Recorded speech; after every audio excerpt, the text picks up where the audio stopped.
Today for Lag BaOmer we talk about Rabbi Shimon Bar Yochai. Chazal told us in Shabbos Daf Lamed Gimel Amud Beis he ran to hide in the cave along with his son, and he ate from a carob tree. There was no carob tree when he got there, but there was a miracle. A carob tree grew there very fast, and there was some water, and that is what Rabbi Shimon Bar Yochai was sustained on. Eating some carobs and drinking some water, but many achronim. Among them, Shus Givas Alevoina, Kerem Ephraim in Ma'amotes, and Derech Emuna and Meiser Sheni Perek Yud Alachavav ask, aren't the fruits Orla?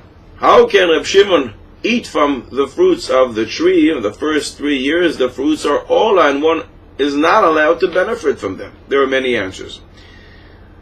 One of the answers that they give is, it was Pikuach Nefesh. He doesn't have anything else to eat. He has to eat it. So obviously, Pikuach Nefesh overrides the issue of eating Ola, and therefore Rabbi Shimon can eat from those fruits. But we have to try and discuss this answer. What does it mean, Pikuach Nefesh? Would HaKadosh Baruch Hu create a tree that is an issue in order for Rabbi Shimon to save his life by doing so? It doesn't seem that HaKadosh Baruch Hu would do that, and much more than that. There is a very big discussion among the Achronim. When one eats ma'achalos asuros, things which normally one is forbidden to eat, but he eats it be'eter, for example, there is a sick person. The patient in the hospital, the doctor says, you must eat chazir, otherwise you will die. He has a mitzvah to eat it. But we learn that ma'achalos asuros metamtemois liboy shel adam, eating the wrong foods, does something to our genetic makeup. It wrecks it inside. Is this hold true when you're doing so as a mitzvah because the doctor told you to do so? Many Achronim say yes. Among them, the Chassam Sofer and Orach Chaim Sivan Pei Gimel, the Meshech Chochma and the Netziv, the Divrei Yatziv, the Pnei Yehoshua, and the Ksav Sofer. The Meshech Chochma has a beautiful diuk in Parshas Vayeschanan when the Torah says, when Klal Yisrael will come into Eretz Yisrael, they will find their houses, batim meleim kol tuv. Houses full of great stuff. What are those great stuff? What is the Torah referring to? The Gemara in Churin Daf Yud Zayin Amud Aleph says that refers to kodlei de chazirei, chazir.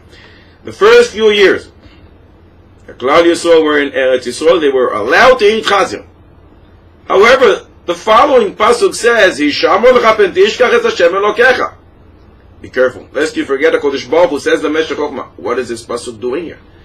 The pasuk comes to tell you, yes, you have a heter to eat chazir, but you should know the Metzius is, the reality is, when you eat chazir, it wrecks your genetic makeup, and you won't be able to learn Torah.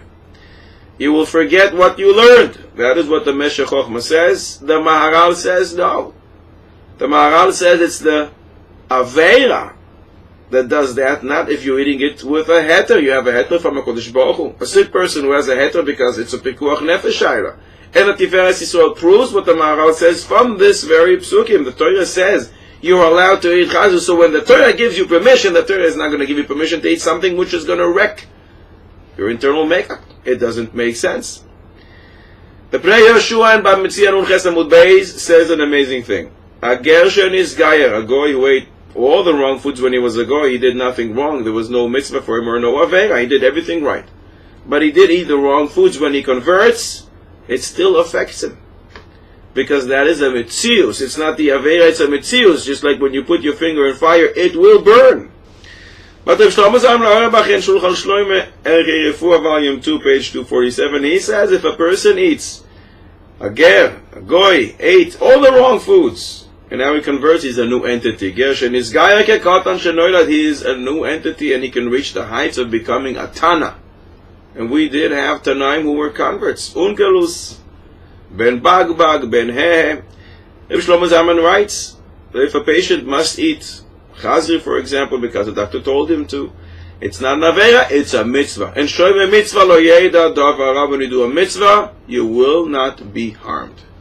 The Ksav Sofer writes that even if one eats something shelo kederech achila, it still is metamtem liboy shel adam, and based on that, an interesting discussion. What if a person ate chazir, but then he puked it all out?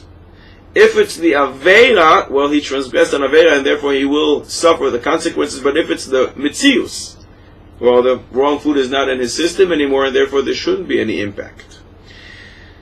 that is the first answer, was a pikuach nefesh, and therefore Rabbi Shimon Bar Yochai could eat the fruits of Ola growing from the tree of the carob. The other answer they bring is a tree that grows in a way of a miracle. There is no fruits of Ola, there is no Ola, just like the oil from the Navi Elisha, that oil that was increasing in a miracle way was not accustomed to Tumis and Maisros.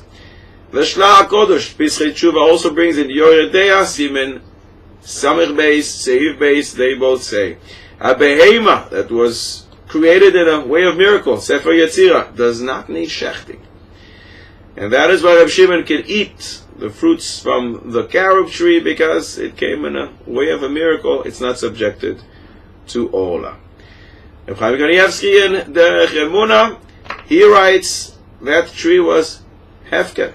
It grew in a place where it's not owned by anyone. The cave where they hid was not owned by Reb Shimon and his son, and therefore, because it was hefker, it's exempt from Ola. That is why Reb Shimon can eat the fruits of the carob that grew outside his cave.